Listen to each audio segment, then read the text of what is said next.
Railing collapse हो गए?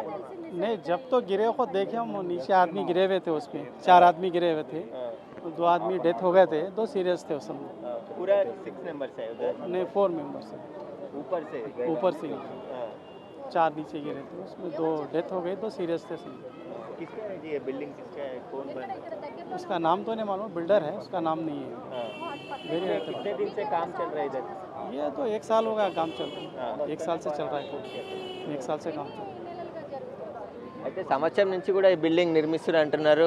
దానికి సంబంధించి మొత్తం అంటే స్లాబ్లన్నీ పూర్తయ్యాయి, వెల్వేషన్ పనులే ఇప్పుడు ప్రస్తుతం చేస్తున్నారు కాబట్టి ఆ పనులు చేస్తుండగా ఈ ప్రమాదం చోటు చేసుకుందని చెప్పేసి కూడా చెప్తున్నారు. మొత్తం మళ్ళీ పైనుంచి ఏదైనా పడిపోయే అవకాశం ఉంటుంది కాబట్టి చుట్టూ కట్టెలు పెట్టేసి ఎవరిని కూడా ఇటువైపు రాకుండా ప్రస్తుతం అయితే పోలీసులు ఎన్డీఆర్ఎఫ్ బృందాలతో పాటు పోలీసులు కూడా ఇక్కడికి వచ్చి మొత్తం ఎవరిని కూడా అటువైపు వెళ్లకుండా చూస్తున్నటువంటి పరిస్థితి ఉంది. కానీ తీవ్ర విషాదం కార్మికుల కుటుంబాల్లో జరిగింది. ఖచ్చితంగా వాళ్ళ కుటుంబాలను కూడా ఆదుకోవాలని చెప్పేసి కూడా కార్మికుల కుటుంబ సభ్యులు ఆవేదన వ్యక్తం చేస్తున్నటువంటి పరిస్థితి.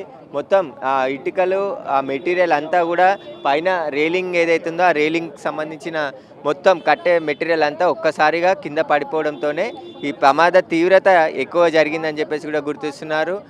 మొత్తం ఆ సంవత్సరం నుంచి కూడా బిల్డింగ్ నిర్మాణం జరుగుతుంది.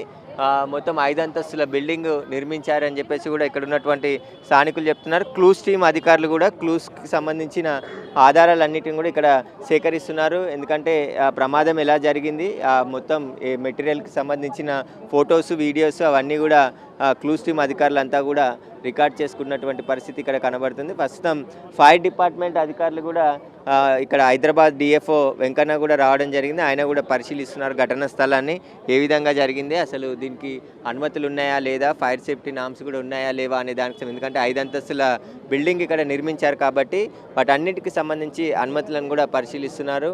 మొత్తం ఏదైతే ఎంత ఫ్లాట్ ఉంటుందో అదంతా కూడా కట్టేయడం జరిగింది. ఒకవేళ అగ్ని ప్రమాదం జరిగినా కూడా అటువైపు ఉన్నటువంటి బిల్డింగ్ నుంచి ఎస్కేప్ కావడానికి కూడా వీలు లేకుండా మొత్తం ల్యాండ్ ఎంత ఉందో అంత బిల్డింగ్ని కూడా నిర్మించినట్టు గుర్తించారు. కాబట్టి ప్రస్తుతం అయితే అన్ని కోణాల్లో కేసుని దర్యాప్తు చేస్తున్నారు. ఒకవేళ కాంట్రాక్టర్ నిర్లక్ష్యం, భవన యజమాని నిర్లక్ష్యం ఇద్దరిది ఉంటే ఇద్దరిని కూడా అరెస్ట్ చేసే అవకాశం ఉంది.